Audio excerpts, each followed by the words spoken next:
Kama tunavyofahamu pia tunayo sheria ya bima ya afya kwa wote ambayo iliundwa mwaka 2023, lakini Mheshimiwa Rais akasaini hiyo sheria mwaka 2024, ilikuwa ni Agosti. Hii sasa kuwezesha Mtanzania yoyote aweze kupata hizi huduma za matibabu, lakini utekelezaji wake pia tayari umekwisha kuanza, na makundi hasa tulioanza nayo ni makundi ya wanafunzi, lakini pia Mheshimiwa Rais amelipia pia zile kaya maskini. Kaya maskini ni zile ambazo zinatolewa na TASAF.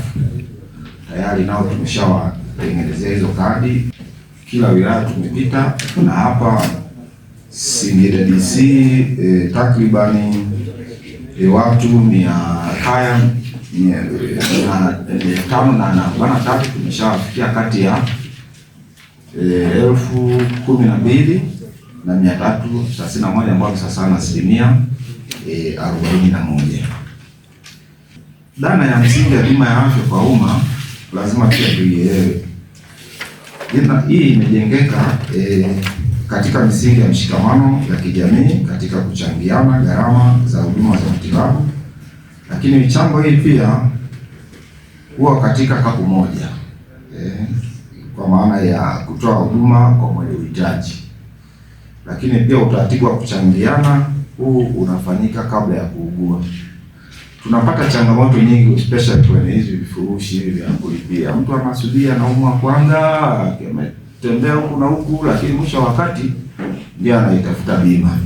Lakini akija bima nao tumeweka utaratibu kwamba hii huduma utaipata baada ya mwezi mmoja au miezi mitatu kwa hizi bima za kulipia, na ndio utaratibu wa bima kulipa.